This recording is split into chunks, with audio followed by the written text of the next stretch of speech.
Brandon Chapman, Brandon Chapman, Pullman resident. Boom. Thank you very much, Brandon. What you have a lot of strong feelings on downtown. What? Why are they? What are they, and why do they exist? Yeah, it's really important to have a strong downtown, even if it's not the only place where commerce exists. It is the heart of a city, and here in Pullman, it's one of the first places that people see when they come into the city. So a lot of our store owners for a long time had been saying that they needed help. They needed help getting foot traffic downtown, but downtown wasn't very walkable. It wasn't as walkable as it should be. And when I was on city council, we determined that it would be important to come up with a master plan and a way to make the downtown more vibrant. We've seen it in a lot of other cities. It works. When you put some money, you infuse a little money and a different design into that, then people go downtown. They want to spend time downtown. When people are downtown, they spend money downtown. When those downtown businesses get that money, then everybody benefits. Gotcha.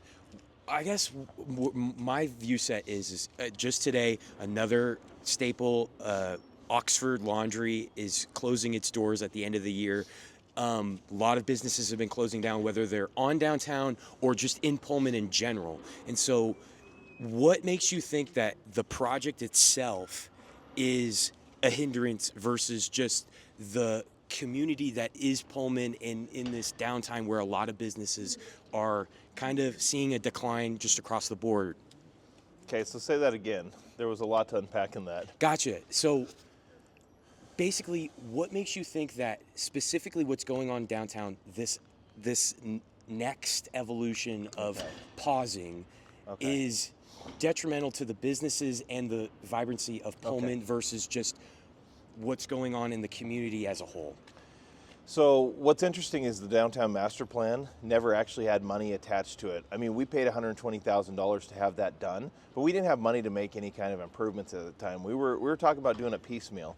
When COVID money came in, all of a sudden we had like what we thought was a ton, and so as long as we're going to be doing some changes, let's do all the changes. And that meant ripping stuff up, doing all the infrastructure, which overall is a really wise thing to do. It also put business owners downtown in a really tough spot. And it effectively, for a while, it de facto killed downtown. Because even though downtown was open and available to shop, to patronize the businesses, it was a little more difficult. And so a lot of those business owners, they really struggled during that time to keep their doors open, to pay their staff, and it wasn't just because of the project. It's the project coming right on the heels of COVID. And so things have been very, very difficult. And so some of those business owners did not survive. There will be, I suspect, more business owners that end up going under. It will also leave an opportunity, I guess, for businesses to come into some of that empty space. So we will see probably some new businesses come in, which will be nice. But it's tough. And then we're talking about having things closed down for 7 months. And that heartbeat of the city just kind of gone.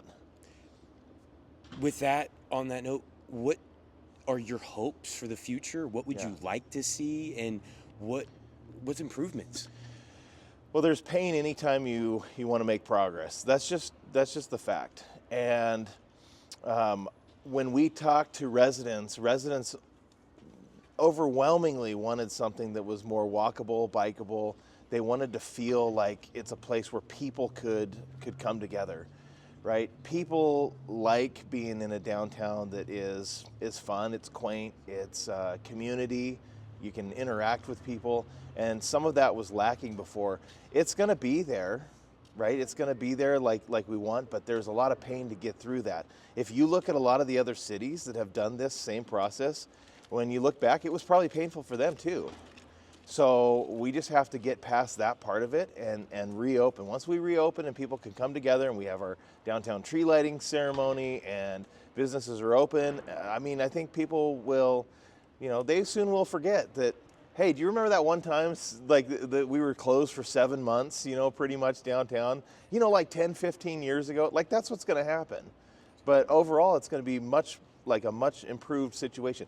And downtown is going to be way better for people with disabilities, so it's going to be far more accessible. you're not going to have to, far more walkable. You're not going to have to cross 3 lanes of traffic on most blocks. You're going to have 2 because they did the curb bump outs. There is more parking, and that was a complaint that people had because the parallel parking it takes more space than the angled parking. So by shifting from 3 lanes down to 2 lanes, now you have more space on the sides. Now you can make angled parking because the cars stick out a little bit. You can squeeze more in there, more parking downtown. So I think actually a lot of the complaints about downtown that people had, they're getting taken care of. Yeah. I guess my follow-up, and I'll keep this the last one, is we're in Pullman. We're not on any major interstate. It's been a challenge to get someone that's contracted out and then to do this project, and then that said contractor needs to get the resources to make this project, and so there's been a lot of delays with that. Do you see any solution in the future so that the Commerce can alleviate some of those extremities so that delays like this don't keep happening and just be more transparent through the process? Is that where the frustration lies, I guess? Well, the transparency is a struggle right now. Right now with our current administration, our current mayor. I mean, you have something that's $1 million+ as an overrun, and overruns happen, but they bury this in a consent agenda, which means it doesn't see the light of day unless a council member asks for that to be called out, for there to be discussion on it. And if this is something about, well, you know, here's some additional money we wanted to spend on social media and things like that, well, then I think you need to discuss this, right? Because some of those things that were not within the original scope, well, that was the choice perhaps of the contractor to do this for whatever reason. And I think that's something that needs to come out. If it was something that the city asked them to do, well, then we should still discuss that in the open. Don't bury it under a consent agenda. The other thing that's really, really important is we do have to hold contractors to what they say. If we were not to live up to our end of the agreement, if we were not to give them the money that we said, we would be in contract violation and they would take us to court and sue us.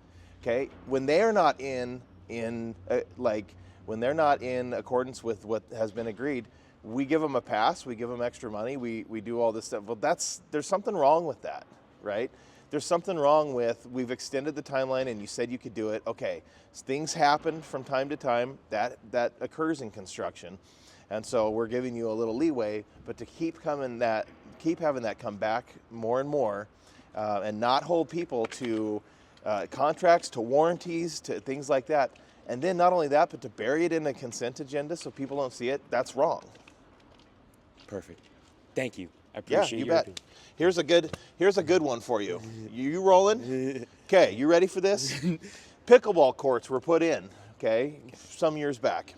And they were put in, we had a ribbon cutting in September, and in November they were cracking already. So we're talking about a month and a half in. So come January, city attorney said, hey, we need to approve this payment to the vendor. Right, this was also buried in the consent agenda, and I had it called out, and I said I don't feel comfortable paying there because it's cracking. Right, they didn't do a very good job, and this attorney said no, we have to do this, and then what we would do is we'd follow up as a warranty issue. Yeah.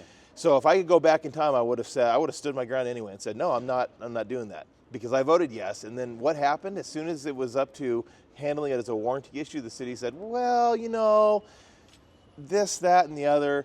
It's hard to get people, you know, to do bids and stuff like that. Like we don't, except then it becomes the worst kept secret in the state, in the region, that if you're a contractor, do work with Pullman because you don't have to live up to the quality of work that you should. By the way, look up any contractor. They kind of have a portfolio online, projects that they're proud of. None of them have Pullman projects. Why is that? Because they get their money, they cut and run. They're not proud of the project they did. It was a bag of money, is all it is. And we've let them do that time and time and time again. Like we take substandard work and we call it done. That's a problem. So how do we? Do you think of a solution? Do you think of you do have to go in tough, and you have to say, okay, we're gonna make sure that this happens. So here's the thing. There's this idea that, you know, is somebody going to step over dollar bills to pick up dimes? Okay, so the contractor's going to be mad at first because they had to live up to the end of their end of the deal, right? And they didn't make as much money as they would have hoped for had the city rolled over. But long term, are they going to continue to just not take any city work? No, of course not, because it's still a lot of money, right? It's money that comes into their coffers. And a big project for them is better than a lot of little projects, because a big project means you mobilize once. You don't have to spend all this extra time and effort, and whether it's scheduling and just the logistics of it, you're there one time, so mobilizing once is a lot easier. They're not going to turn down the city long term because we held them to their end of the bargain. That's not going to happen. So I think you got to get tough. You got to hold them to the same thing that they would hold us to. And that's just leadership across the board, or Yeah. is there anyone in particular? Well, the chief administrator is the mayor. So it ultimately, if somebody on city staff isn't doing that, then it's still the mayor. It's mayor's job to ensure that this is happening. So, Brandon, thank you so much again. You We bet. appreciate this interview, and keep on keeping on. the buddy. real story, which has never been covered, by the way. You ready for this? Here we go. Put this on Cable 8 if it doesn't go on Murrow News. There was a parcel of land. Okay, parcel of land. It came before the planning commission, and they were calling it. I don't remember the name of it. Anyway, planning director presents this, and the planning commission is like, why are we doing some stuff? Like, why are we cleaning up the information about this specific property? And is this property for sale? Like, it was straight up asked. Well, of course it was asked because the planning commission member at that time, he's a realtor, so he's like, this is weird that we'd be doing some of this. And the planning commissioner, and the audio, I still have the audio, is very evasive. Well, from time to time, we just try to get things that have been there, like on the books, whatever. Anyway, so in Washington state, you can sell land that's city-owned to somebody without having an open or bidding process, as long as it's sold at market value, okay? So right after this planning commission meeting happens, and this piece of land that is, apparently not for sale, right? Evasive answer. Sure enough, in a city council meeting shortly thereafter, and I wasn't on council at the time, sure enough, it comes up, and the whole resolution is to sell it to a specific person here in Pullman for just a fraction of what the thing probably should be worth. Now, somebody could say, oh, that's what it's worth, right? That's really what it's worth. That's the market value, right? Well, okay, so this thing wasn't, from time to time, we're just trying to clean up whatever. Because when that got done, the mayor said, well, I'll make sure to let the buyer know that this thing's finally, the last city administrator, that this thing's finally done. We've been trying to make this deal happen for 4 years. They knew what was happening. They knew they were selling it to this individual. 2 years later, he's trying to sell this piece of property that he bought for like $14,000 for like $1.5 million.